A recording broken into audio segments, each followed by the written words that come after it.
ជំរាបសួរបងប្អូនទាំងអស់គ្នាថ្ងៃនេះខ្ញុំចង់មកបង្ហាញបងប្អូនពីរបៀបដោះប្លុកលេខទូរស័ព្ទគេដែលយើង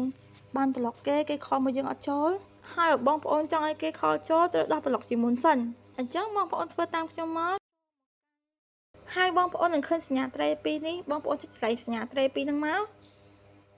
ហើយបងប្អូននឹងឃើញពាក្យ block and filter បើបងប្អូនអត់ឃើញពាក្យ block and filter ហ្នឹងទេបងប្អូននឹងឃើញពាក្យ setting ហើយបងប្អូនចូលពាក្យ setting ហ្នឹងមកនឹងឃើញពាក្យ block នៅក្នុងហ្នឹងហើយអញ្ចឹងបងប្អូនចូលពាក្យ block ខាងលើនេះមកហើយបងប្អូននឹងឃើញលេខទូរស័ព្ទដែលយើងធ្លាប់ block ហើយបងប្អូនចុចសញ្ញាឧទាននេះមកហើយបងប្អូនឃើញសញ្ញាត្រីពីខាងលើនេះហើយចុចវាមកហើយបងប្អូនក៏ឃើញពាក្យ remove from block list ហើយនេះខាងក្រោមនេះបងប្អូនចុចលើវាមកហើយថយទៅក្រោយវិញទៅឡើងមានលេខទូរស័ព្ទដែលយើងធ្លាប់ប្លុកគេទៀតហើយវីដេអូនេះមានតែប៉ុណ្ណឹងជម្រាបលាជួបគ្នាវីដេអូក្រោយ